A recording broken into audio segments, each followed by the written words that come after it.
જય માતાજી, જય શ્રી રામ દોસ્તો. તો જુઓ, કાલે આપણે વિડીયો બનાવ્યો હતો કે તમે જે મતલબ કોમેન્ટ કરશો એના ઉપર હું વિડીયો બનાવીશ. તો એક ભાઈએ આપણને કોમેન્ટ કરી હતી કે નવી દુકાન બનાવી છે, એમાં માલ શું કરવું, સસ્તો રાખવું કે મોંઘો રાખવું, અને ગ્રાહક કઈ રીતે જોડાઈ રહેશે. તો જુઓ મિત્રો, આનો તમને સીધો અને એકદમ સિમ્પલ જવાબ આપીશ. તો એના માટે તમે આ વિડીયોમાં જોડાયેલા રહેજો, એન્ડ સુધી વિડીયો જોજો. અને બીજું કે આ ચેનલ ઉપર જે બી લોકો આવે છે એ ચેનલને સબસ્ક્રાઇબ કરો, વિડીયોને લાઇક કરો અને કોમેન્ટમાં તમારો પ્રશ્ન મને જણાવવાનું ભૂલતા નહીં. તો ચાલો આપણે આજનો વિડીયો શરૂ કરીએ. તો જો મિત્રો, તમે નવી દુકાન બનાવી છે, સરસ કહેવાય. અને એમાં તમે માલ સસ્તો રાખશો કે મોંઘો, તો એમાં તમે જુઓ, માલ સસ્તો રાખશો તો એના બી ફાયદા છે, અને માલ મોંઘો રાખશો એના બી બહુ સરસ ફાયદા છે. તો સસ્તો રાખશો એનું શું થશે? તો જુઓ, માલ તમે સસ્તો રાખશો તો એમાં પ્રોફિટ તમારે વધારે બનશે, અને પ્રોફિટ વધારે મતલબ ગ્રાહક જોડાઈ રહે એની ગેરંટી નથી, પણ તમારે પ્રોફિટ ચોક્કસ બનશે. તો એમાં જુઓ કે તમે મળેલો કે તમારી સ્ટાર્ટિંગ રેન્જ શર્ટ પેન્ટમાં મેન્સવેરનું જ આપણે માની લઈએ, મારે ટોટલ છે, હું તમને ઉદાહરણ તરીકે મેન્સવેરમાં બતાવીશ કે આપણી જોડે 200 રૂપિયાનો સ્ટાર્ટિંગ શર્ટ છે, અને પેન્ટમાં સ્ટાર્ટિંગ રેન્જ કરીએ તો મતલબ 450 થી પેન્ટમાં છે, જે જીન્સના મતલબ આગળ 1000, 1200, 1500 સુધી બી છે, મતલબ આપણે સ્ટાર્ટિંગ રેન્જ કહીએ. તો 200 અને 400 મતલબ 650ની જોડી છે, મતલબ તમે 800 રૂપિયામાં વેચો તો 150 રૂપિયા મળે. સ્વાભાવિક છે, થોડું વસ્તુ સારું બી હોય. અને આમાં કેવું કે અમે ગેરંટી ના આપીએ કે ગ્રાહક લઈ જશે એને વસ્તુ કેવી નીકળે છે એની ચોક્કસ ગેરંટી ના હોય.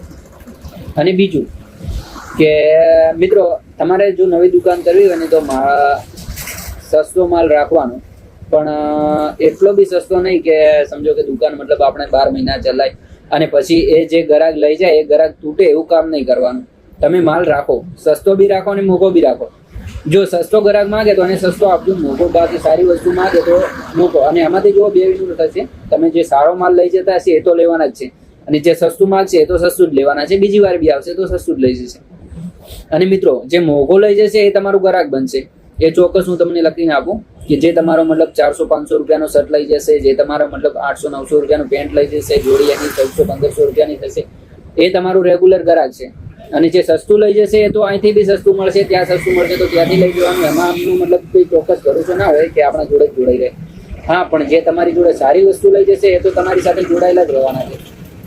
તો જે બી ભાઈઓ દુકાન કરવાનું વિચારે છે, કાં તો નવી દુકાન બનાવવા માંગે છે, તો મારું એમને એટલું જ કહેવું છે કે જુઓ, તમારે મતલબ લોંગ ટાઈમ દુકાન ચલાવવાની મતલબ એવી ઈચ્છા હોય કે ના, મારે મતલબ આ દુકાન મેં કરી છે તો મારે આ દુકાનને મતલબ 4-5 વર્ષ 10 વર્ષ જે ચાલે મારે ચલાવવાની છે, તો તમે સારી વસ્તુ રાખો.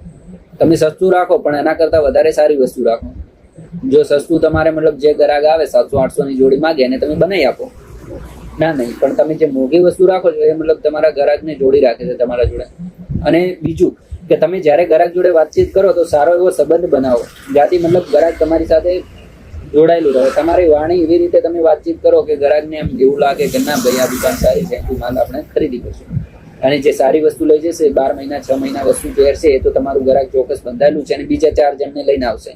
તો તમારે મતલબ જે તમે સારો વસ્તુ રાખશો એનો તો તમારે ચોક્કસ ફાયદો જ છે.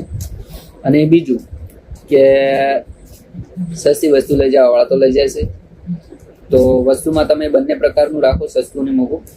તો આ વ્લોગ મોટો થાય છે તો આપણે વ્લોગને મતલબ નાનો જ રાખવાનો છે. તો જુઓ, એ ભાઈને મતલબ કોમેન્ટનો જવાબ મળી ગયો છે કે તમે સસ્તું ને મોંઘું રાખશો તો એમાં શું તફાવત છે. મોંઘું રાખશો તો મતલબ લાંબા સમય સુધી તમારી દુકાન ચાલશે, અને જે ગ્રાહક તમારી જોડેથી સારી વસ્તુ લઈ જાય છે એ તો મતલબ તમારા જોડે ગ્રાહક તરીકે બંધાઈ જવાનું છે. અને સસ્તું રાખશો તો એ મતલબ રેગ્યુલર ચાલવાનું છે, જે મતલબ આવતા જતા લોકો લઈ જશે. અને આપણે જો મિત્રો, તમારા મતલબ કોમેન્ટનો જવાબ તો મળી ગયો. અને હવે બીજા મિત્રોને જે પણ કોમેન્ટ મને કરવી હોય, મતલબ જે બી વસ્તુનો તમારે ભાવ પૂછવો હોય, કાં તો મારે મતલબ જે બી મારી જોડે વસ્તુ છે, હું ટોટલ છે, મેન્સ વેર, લેડીઝ વેર, મતલબ બધું છે, એમાંથી તમારે જેનો બી પ્રશ્ન મને પૂછવું હોય તો પૂછી શકો છો. એનો હું વિડીયોના થ્રુ તમને જવાબ આપીશ. તો જય માતાજી, જય શ્રી રામ. આજનો બ્લોગ એટલે પૂરો કરીએ.